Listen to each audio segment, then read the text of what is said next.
Good evening, distinguished Wizards fans. I'm Sully, I'm Raj. and we're the hosts of the Bullets to Wizards podcast. And the two of us, we're back together on. Yeah, we're back. I'm back from my trip, everyone. I'm happy to be back. I've been thinking about this podcast while I was gone, and I'm just ready to be back and just putting out these episodes for you guys. Yeah, you listened to it on the Amtrak, right? Yeah, I was listening to the episodes that my co-host Solly did, and yeah, I mean, it was pretty good. So would you say, for our new listeners, would you say I was such a good listener on the train that our new listeners should trust us and listen to us immediately and immediately give us a 5-star rating? I do. I mean, for someone who was a Wizards fan recently, you should trust my co-host Solly. He's been a Wizards fan since that dude was like, how old were you? Middle school? Actually, elementary, probably Yeah, like fifth, fourth grade. Yeah. exactly. Exactly. Well, hey, Credible hey, source. hey, both of us, you know your wizards too, and that's we're here. We're the Wizards podcast. We're not any we don't have any secret Adrian Wojnarowski or Shams inside information, but we take the insight we're given, we give the average fan's perspective, and we have fun with it. So, yeah, we have another fun episode. The two of us back together again. Yeah, so today's episode is about we're going to recap the games that we missed. Those are the Spurs, Clippers, and the Heat, as well as we're going to talk a bit about the new interim head coach, Brian Keefe, as well as Bilal is a rising star now. So Well, we can start off with he's in the Rising Stars game. Is he an actual Rising Rising Stars Star? All-Star game. Yeah, if he's is Yes. he an actual Rising Star? We like to think He's so, but 19. Yeah. he's our age. Oh no. Anyways, anyway, yeah. But yeah, we have all that to look forward to in this episode. But before we continue, let's quickly hit that intro music and say hi to the Wizard's cat.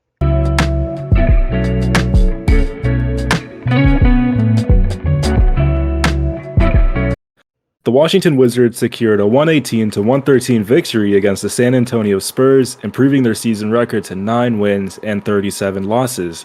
Interim head coach Brian Keefe actually returning to San Antonio, where he was a video coordinator in 2006 and 2007, and he was aiming for a second win. Yeah, so I guess some impressive performers for that game for the Wizards. Kuz led the way with 18 points. It was He's still continuing his streak of not the most efficient performances. He shot 7 for 18, 0 for 4 from 3. He did have a double-double. I do appreciate Kuz's rebounding has picked up recently as his scoring has Yeah. fallen off. 18-11, I'll take it from Kuz. Gafford had a nice double-double, 16 and 13, and especially with the Wenbanyama, Zach Collins combination. Or actually, no, Zach Collins is not playing that game, but yeah, this with all the Spurs centers and their length, I'll take that from Gafford. And then beyond that, Poole had 13. Tyus Jones had 15 playing against his brother Trey Jones. So that was fun. Also, have you seen random side note before we get back to like the analytical side? Have you seen Tyus Jones's son? They were playing a little video during some timeout. I remember when I was watching the game. It was like his son and his wife. Bro, I his thought it kid. was Drake's son actually at first. He looks like Adonis. If he were like really off your rocker, I think you could believe that Tyus was Drake.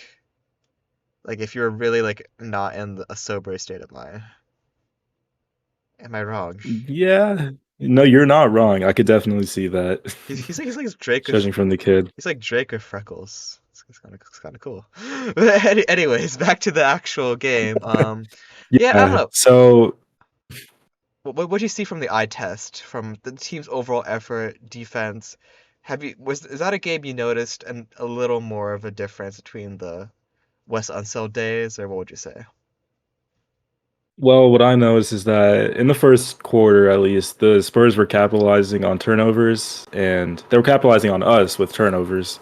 And they finished that with a 10-point lead. But after that, coming out of the first half, the Wizards they started the quarter with Marvin Bagley and Corey Kispert, where they made a comeback actually. And after that, I mean the fourth quarter, just like the third quarter, was just keeping a little close lead to the Spurs, like a 3-6 lead. And the fourth quarter actually, it was led by Kyle Kuzma, where he just had like a little surge, I would say. Yeah, Also running. led by Tyus Jones, Jordan Poole, Daniel Gafford. They just, I don't know, all of them like turned on for like the 5 minutes starting at the end. the starting lineup came through at the end finally, and yeah, it was like Kuz did nothing the first 3 quarters. Honestly, the first 3 quarters, I was really disappointed with the team, just in general. I'm not gonna lie.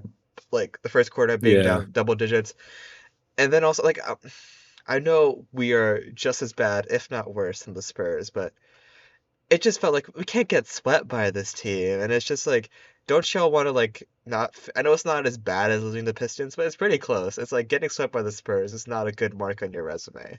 I thought the team would at least put the effort was from the eye test, whether it was getting back on defense or just moving the ball quicker. Like the effort was not there the first 3 quarters. It wasn't until the last few minutes that the starting lineup actually turned it on.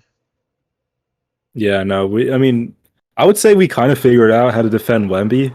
Like, it's either we figured out how to defend Wemby Or or he's the just a Spurs rook, weren't just passing to him. or that Wemby's just I'm also not just sure. a rookie that's also just figuring things out before he gains his like full power in 3 years.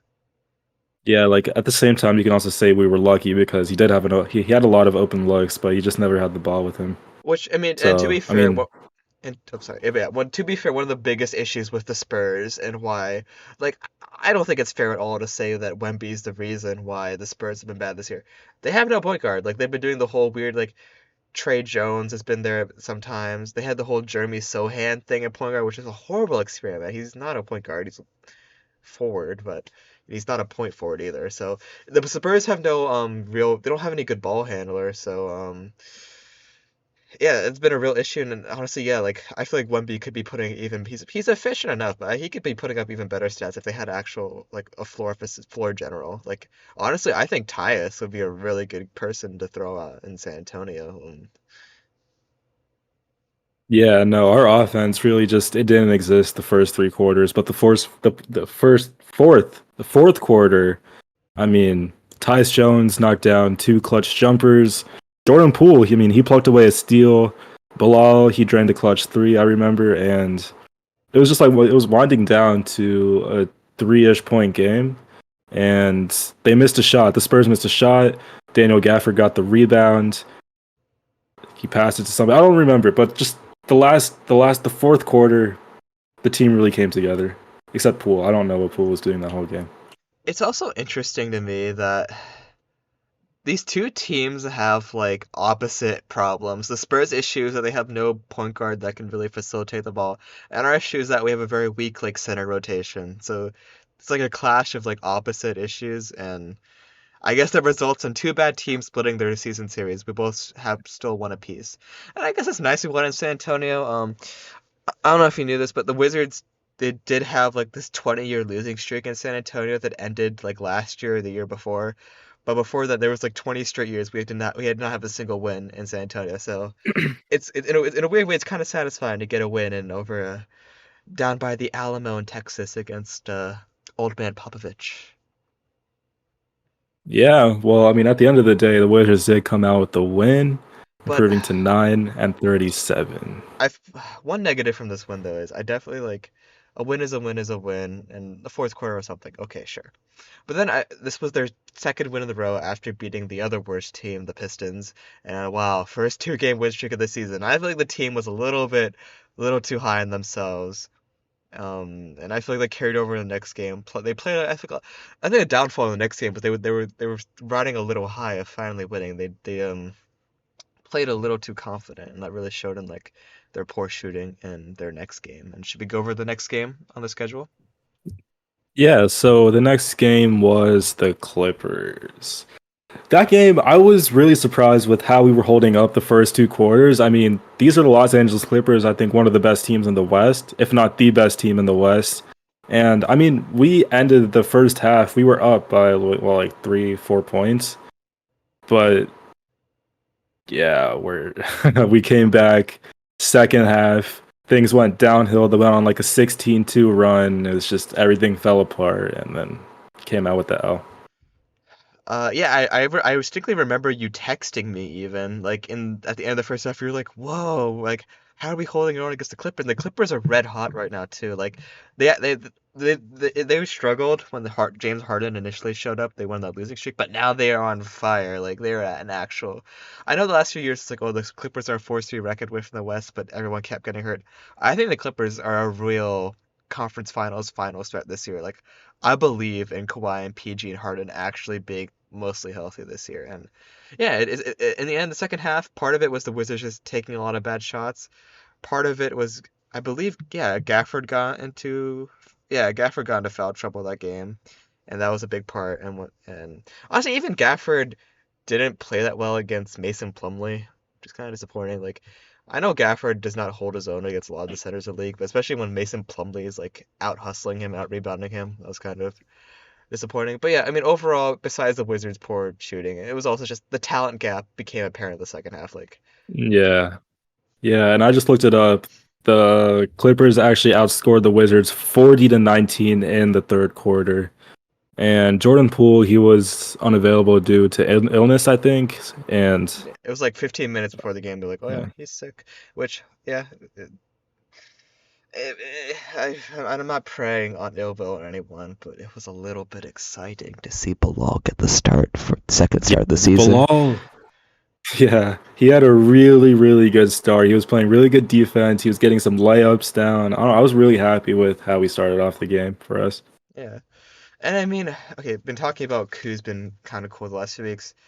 Kuz actually had kind of a nice game. Like he was doing his whole little ISO Kuz thing, which is annoying sometimes, but it worked this game. He looked like the Kuz from last year this game. He had 27 points in 29 minutes, shot 50% from the field, 11 from 22. So it was nice to see Kuz play well, but still, I mean, beyond Kuz and Bilal, there's not many other performances from that game that really impressed me. Corey Kispert, I mean, he's somewhat contributed offensively. 16 points, yeah, Oh, yeah, yeah. I'll give it to him. So, Sure. and Bilal starting in place of Poole, at least defensively, especially Yeah, against James Harden. He had one steal yeah, against Harden. I remember it vividly. yeah. And Defensively, he I'll gave the give. Wizards their only lead with a dunk. Do you remember I'll that? yeah. Okay, I'll say this. Yeah. I liked Bilal's defensive effort like 85% of the game. There are a few moments where Harden would pump fake him, make him look silly, and then score a wide open mid-range shot. There's a few moments I think Bilal will get that out of his system. Just the more reps he gets, the more NBA game time act. It's a rookie things. But overall, really good effort besides the little rookie mistakes he made. And look, his 19 points, a lot of them were in garbage time, fourth quarter, but I'll still take it. Like, definitely, he needs more starts like these, and it's a lot of positives so far from the Rook. Yes. And going back to the third quarter, Kawhi Leonard, that man is crazy. He scored 12 of his 31 points during that quarter. And despite efforts from Denny and a strong showing by Kuzma, Washington definitely struggled in the second half. And not just Kawhi, James Harden, he had some crazy shots. He led the Clippers with 25 points, while Russell Westbrook added 9 points and 7 assists Bro, to that. the crowd got hyped for Westbrook. I don't know if it was Clippers fans or just Wizards fans that are like fond of Westbrook and they're just happy for the 1 year he gave us where Beal averaged 30 and we had a okay the first round series against the 76ers wasn't that good the year, but it was a kind of fun. They didn't win that much. They won more than this team, but I guess I have positive memories of Westbrook from this year. And honestly, Westbrook has gotten so much hate in recent years. If the Wizards fan base wants to cheer him when he does well, sure, go ahead. Yeah, no, I love Westbrook a lot. I mean, he's a really genuine guy, and whatever happened in the Lakers stayed us on the Lakers. I mean, if you're a Laker, that means you have a lot of pressure, assuming like from that franchise, that team, just being around LeBron, you have a lot of high standards for yourself. I don't know, maybe that just got to him or something. It's just that he did not fit in their system, and I mean I'll always be thankful for that Yeah, trade because that's how we got Kuzma, KCP, Montrezl Harrell, and all that. So I'll forever be grateful for that trade and all that. But yeah, but also yeah, definitely as you mentioned Kawhi, that game definitely reminded me that Kawhi is a stone heart. He's a stone cold killer. Like obviously we know he's like a quiet on the court and all that. Except he low-key kind of whines more than I remember when he gets fouled. Like I was like you kind of loud when people slap you when you're going to the rim. But besides that, yeah, like I feel like Kawhi's gone under the radar. Like he's been really injured the last 2 3 years, but I still think he's a top 15 top. I think he's still a top 10 player in the league when he's on the court. And oh, this game reminded me of that. top 15, Might be top 10. top 15. 10. Okay, fine, I'll give you 10. When But he's anyways, when he's like this, yeah. But Yeah, yeah, no, healthy Kawhi, you can't stop that, man. It's yeah. crazy. And one more game note before we move on to the next game in the schedule. In garbage time, obviously the Wizards, you have your usual garbage time crew, Johnny Davis and Anthony Gill and friends.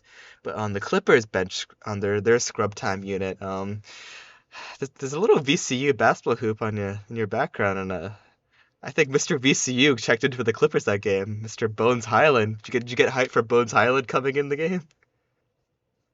Bones Highland, man. I don't know much about him except he went to my college and he was on Denver. Now he's on the Clippers. And when I saw him come in, I'm not gonna lie, I was a Clippers fan for at least 30 seconds. I'm like, wait, he went to my school, which means I have to cheer for him, but I'm also a Wizards fan at the same time.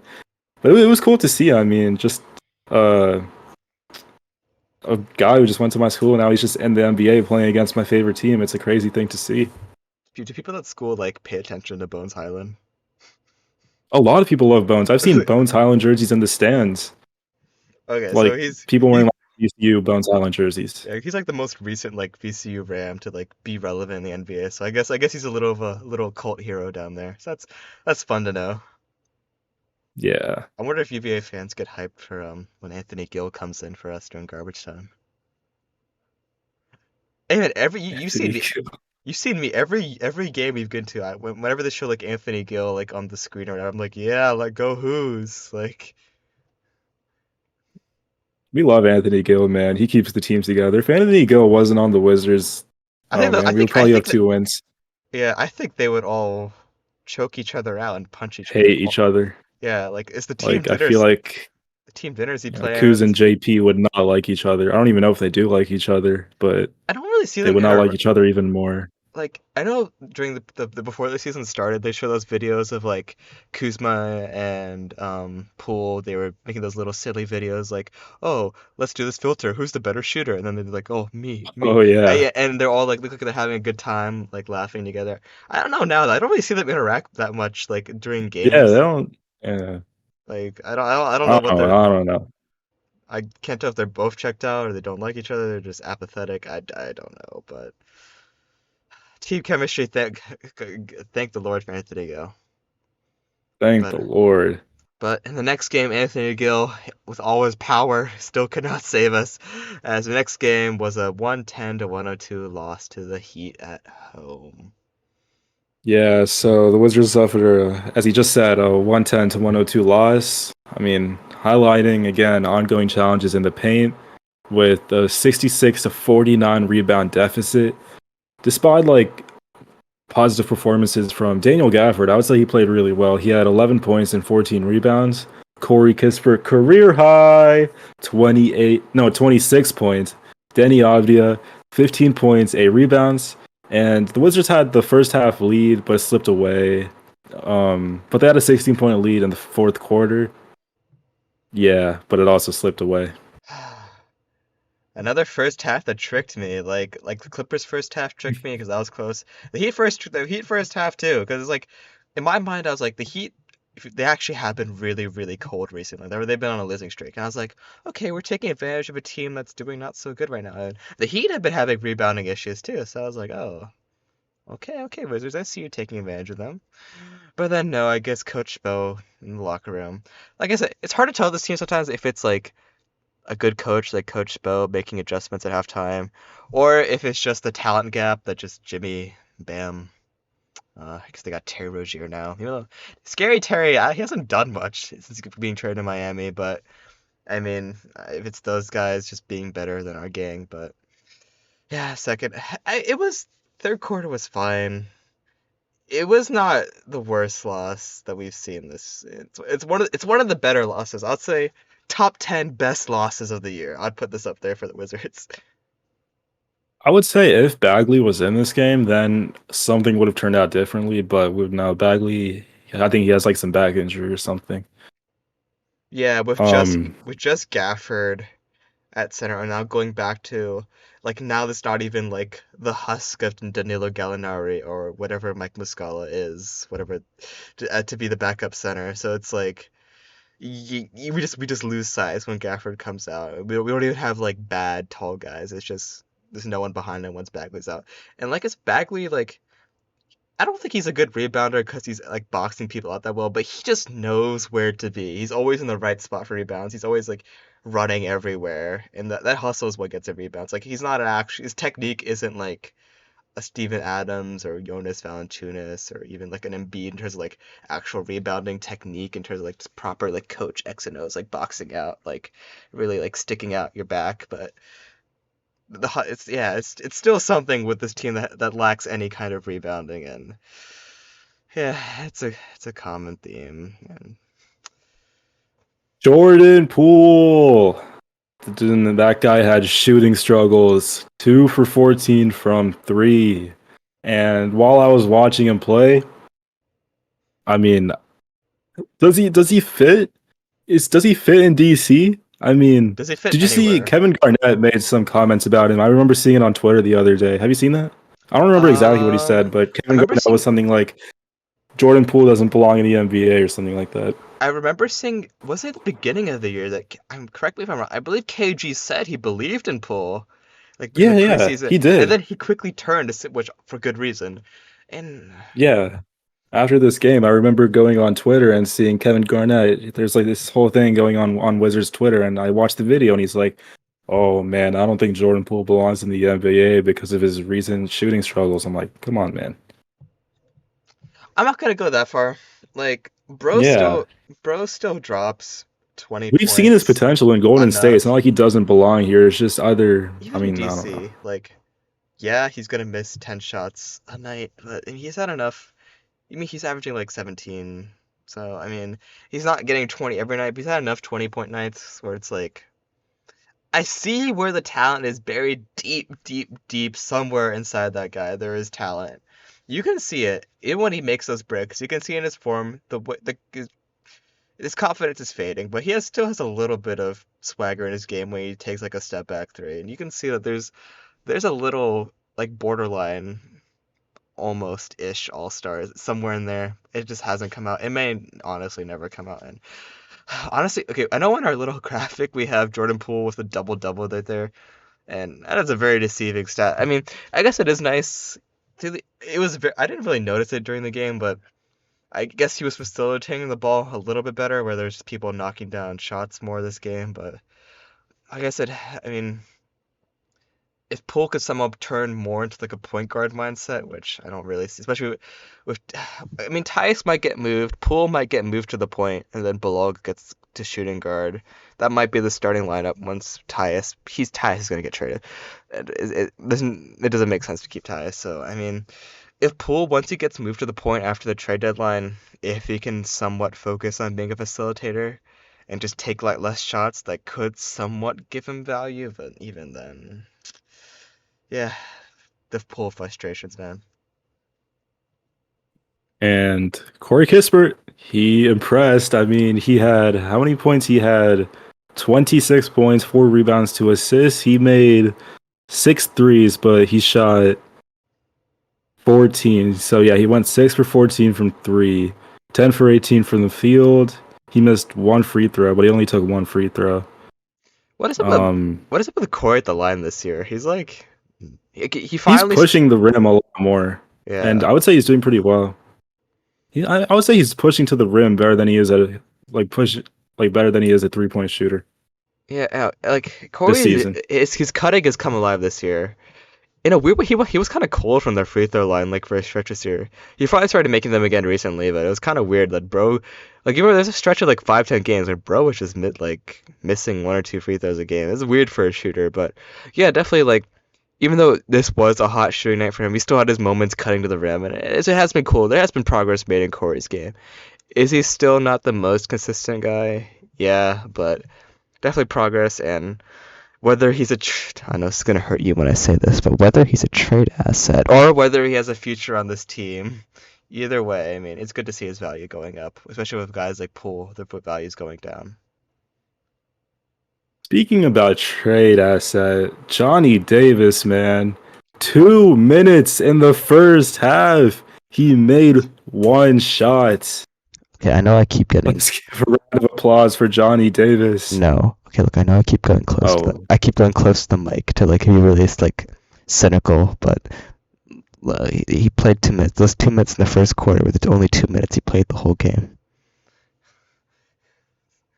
2 minutes more than what he'll ever get the rest of the Yeah, season. I mean he played 12 minutes in that was it the yeah, it was the Clippers loss, I think, and he also scored 2 points in that. So I don't know. I won't.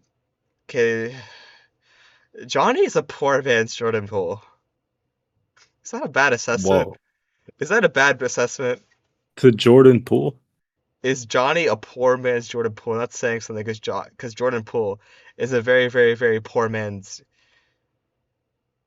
I was gonna say Kyrie Irving. no, not Kyrie. He I he wants to be Kyrie so bad with his little handles, and his step backs, handles his maybe 360s. more Come Harden. on. Kyrie is a smart shooter though. Like Harden could be a little silly with how he Yeah, shoot. I guess. So yeah, he's a very, very poor man's wannabe Harden, or maybe you could even say wannabe. I wouldn't say like Clay, like a wannabe Clay, but if you want to go like a whole other tier down, there's Johnny Davis, and uh, I I don't know. mean, it's At not bet, like he's been struggling in the NBA. He's also been struggling in the G League. yeah. And I mean, at this point, I think what he's either gonna his contract's gonna expire and he's just gonna end up overseas, or he might be included in the trade as like just to match salaries, not because the other team actually wants him, but just as salary filler. But I haven't closed the book on Jordan Poole, even though I should. But like a player like Johnny Davis, as much as I wanted to doubt, prove me wrong, please, please. Like I know it took you like 3 years to get good at Wisconsin, but we don't have that kind of patience in the NBA for you to take 3, 4 years to get good. So I think I'm hold on, visual representation. I'm closing the book on Johnny Davis's potential in the NBA. I just, for our podcast listeners, I just took a literal book and I closed it. So that's If what you you guys meant. want to see that, check out YouTube. Yeah, a little shameless plug there, but we're talking Little about Johnny plug. Davis. That's fine. But yeah, it's the last pick of the Tommy Shepard era. I think Johnny really did Tommy Shepard in terms of him getting fired, but at least our next draft pick did a lot better. As we mentioned at the beginning of the show, Bilal Coulibaly, this year's draft pick, so much more potential, actually fun to watch, and yeah, he's going to be in the NBA Rising Stars game this year. He's going to Indianapolis. What a vacation destination. What a lucky guy. He gets to go to Indianapolis in February or March, yeah, whatever the All-Star game is, yeah. Yeah, something like that. Yeah, I mean, Bilal, love that guy. I mean, he continues to be a positive asset for a team. And I mean, he earned a spot in it. He earned the spot for being a rising star in the All Star game. I mean, All Star weekend at least. He averages 8.2 rebound, 8.2 points, 4 rebounds, 1.8 assists, and I mean, his defense, his versatility got him there. And I'm happy that he's getting the recognition he deserves.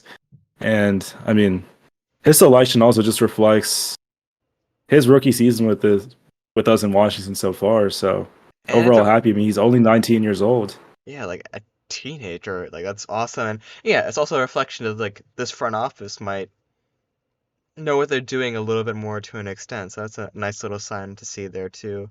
I have noticed. Oh, I don't know if we've been beefing a lot of Pistons fans recently. I don't know if it's because both us and the Pistons are in the basement, but a lot of Piston fans have been saying a Sir Thompson should have been in there instead of Bilal. Like Yeah, I saw comments on like yeah. all the posts like Bilal over a Sir, and I was like, I think so. Mm. I'll take Bilal. A Sir can't shoot. I'm gonna be real. I love it. A Sir's also good on defense, hella athletic, potential still. He can develop a jump shot. His form is fine. Like in a few years he can learn to shoot, but right now, bro cannot shoot for his life. Can't even shoot free throws really. So at least Bilal can be a little 3-and-D guy. Like honestly, Bilal is more NBA ready right now than a Sir. So I'm gonna say it.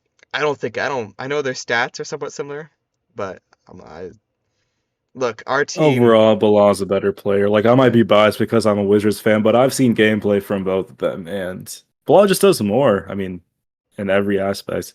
yeah, and like Hey, what the Pistons still like at 5 wins right now, right?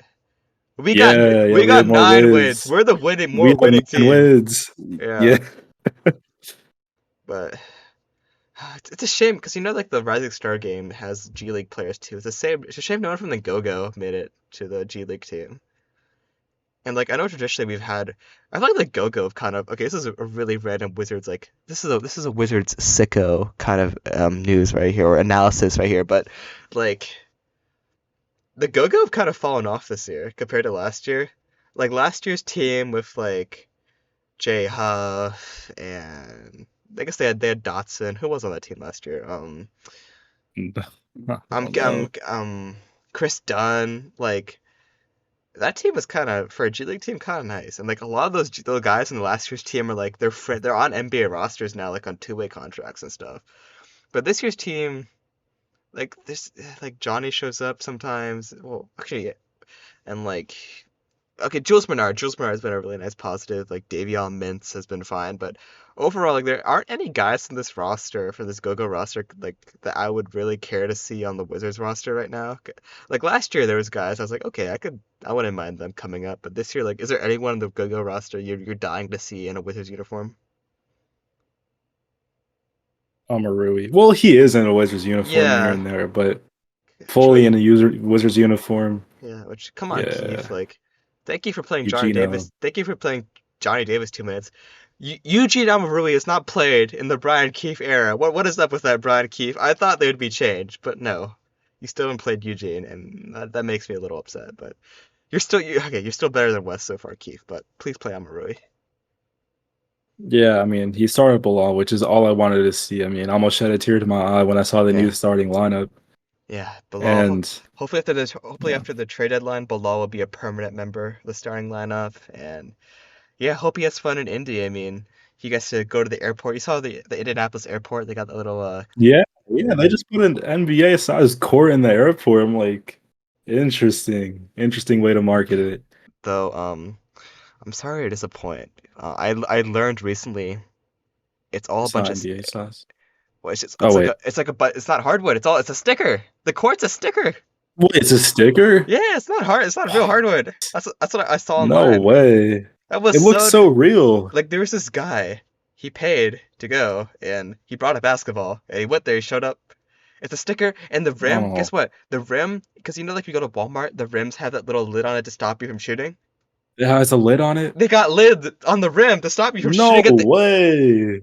Oh which my well I goodness. had to stop What's the myself. point? Well, I had to stop myself saying the rim. I was gonna say they're trying to stop shooters at the airport. Which okay, I was honestly like really bad there, Okay. but in general, yeah, like yeah, like it looked. The idea sounded so cool. Like people could play like 3v3 or 5v5 pickup games at the airport, little shoot arounds, and just like throw up some quick layups, maybe some threes. But no, like it's just for But show, no, it's a really. big sticker. Yeah. Yeah. Just wait But for the Washington All-Star game. We won't fake it. yeah, with the new stadium, we'll definitely get an Yeah, All-Star bid after the new that. stadium. Yeah, we're coming in Oh yeah. 27, 28, whatever. And usually when teams get new stadiums, they usually get an All-Star game within the next few years. So, hey, in the 2030s, expected All-Star game in DC. So hopefully, Dallas Airport does it right, you know? Have you seen the Intuit Dome? Yeah, The they got, Clippers. yeah, the whole Dude, it wall. looks so cool. It looks so cool. Yeah, like, okay, like, like I said before, I think Capital One Arena, is it a top NBA arena? No, like, No. but it's perfectly fine. No. There's nothing wrong with Capital One Arena. It's still clean. When you This, compare it to like everything else. it's I would, yeah, when you compare it to a lot of other stadiums, it is just kind of mid, like nothing exceptional about it, Yeah. no character really, and at the very least, like with a new stadium, like you can argue is Alexandria make sense for the Wizards fan base to move to? I don't know. I mean, there's a metro, but also, yeah, it'll hurt the Maryland side, and just traffic will get really bad there. There's no way traffic's gonna be good getting that stadium and all that. So we'll see how they figure out the transportation logistics and if people will actually show up. But at the very least, I do hope our new stadium is something cool, like some cool, like I want to have a space age stadium, like I want the Yeah, I think something cool will happen. like I want a huge jumbotron I want like I don't know. I want the seats to like catch on fire after threes. Like We need something unique, like how the Kings have their little beam. We need like yeah, I don't know, some we need like magic sparkles that like are wizards things or something. something. Yeah, something. Maybe if we were even the Wizards anymore, the Arlington Alligators. I don't know. Whatever will be. There has to be something unique for a Oh, I stadium. think we'll still be Oh, the Washington Wizards. It's because you know it's like the commies, the Commanders. never know, man. They play in Maryland. They play in Landover, but they're still Washington. So I think they're not gonna rebrand this. That'd be a horrible marketing decision to rebrand it to the Arlington Wizards or whatever. And also, this team is struggling enough with marketing. Like I feel like other NBA fans forget we exist a lot, and then also just we've been struggling to send people to All Star Weekend the last few years. Like beyond that, I think I remember we sent Beal to the All Star game a few years ago. I remember Davis Bertans was in the 3-point contest a few years ago, but beyond that, it's been a really cold stretch of Wizards being represented in an All Star Weekend. So that definitely hurts our team just being popular and our team's branding. So it's another reason why I'm really glad our team really pushing to market themselves again in the new stadium. That Bilal is gonna, even though the Rock Stars game doesn't get as many viewers as the other stuff, I'm happy that Bilal will have some Yeah, he's gonna Wizards color. represent, and he's representing us, which I'm really happy for. And he actually said this the other day. These are his words. I am incredibly proud to represent the Wizards organization, the DMV, and our fans at All Star Weekend. I am also humbled for the opportunity to play as a representative of France on this worldwide stage. This is an honor I share with my coaches and teammates because they have all been so helpful in the development of my game and my adjustment to the NBA. So Bilal, man, I'm happy that he's happy. I hope he really just shows off who he is at the Rising Stars game. Okay, not to be a Debbie Downer, but I love Bilal, but I thought that statement sounded like it was pre-written. Like that was a very PR sounding statement, did it not? PR sounding or not, if he did say that, good for him. If he didn't, good for him. I mean, He at least agreed to say it. I just need to know if he's happy here or not. I'm sure he is. He got a chance to be in the NBA, so He's too young to know better. I guess. He doesn't know what it's like to play for like the Celtics or something. Bro, you can Oh, tell Kristaps is like, whoa, this it feels good to be on a good team again. You could see it like even his online oh no, play. you could definitely tell by his face. It's Yeah, just he's wow, this happier. whole different. Yeah, Yeah. All right, this episode is coming to a wrap soon. Give me anything positive for us to end on today. positive. Um. Uh. Okay. The thing I can come up with is that positive. Okay, Oh fine. boy. You know what? That's too hard. Okay, how about any thoughts before we go into our next game tomorrow at Well, 3:30 Washington. 3:30 p.m. The Oh, return. Beal's back. Bradley Beal. They're gonna give him a little. Bradley Beal is returning. So they're gonna give him a little tribute video. Hopefully it's cute. I guess. I mean, we've given like Ish Smith like 5 tribute videos every time he's come back. So they better give Beal an extra good tribute video. Ish Smith. Okay. Yeah, I mean, we have a challenging upcoming schedule with Phoenix, uh, Cleveland, I think, Boston, and Philly. So February we'll is see what happens with those we games. have a really hard February schedule. Yeah. Will we win a game I in don't know. February? Well, we're definitely going to talk about Beal's return, see what happens then in 100%. a future Yeah. episode. Yeah. Probably will come out tomorrow. Yeah. If you're listening on the day it came out, this episode. Well, tomorrow we're 100%. We're not gonna skip a beat. We're gonna talk about Beal's return. See if he got a little emotional. See if the game was close at all. I mean, right now the Suns are fairly healthy. I mean, Beal, Durant should be available. I believe Booker will be available too. So yeah, I mean, oh, I guess also the return of Jordan Goodwin. Him too.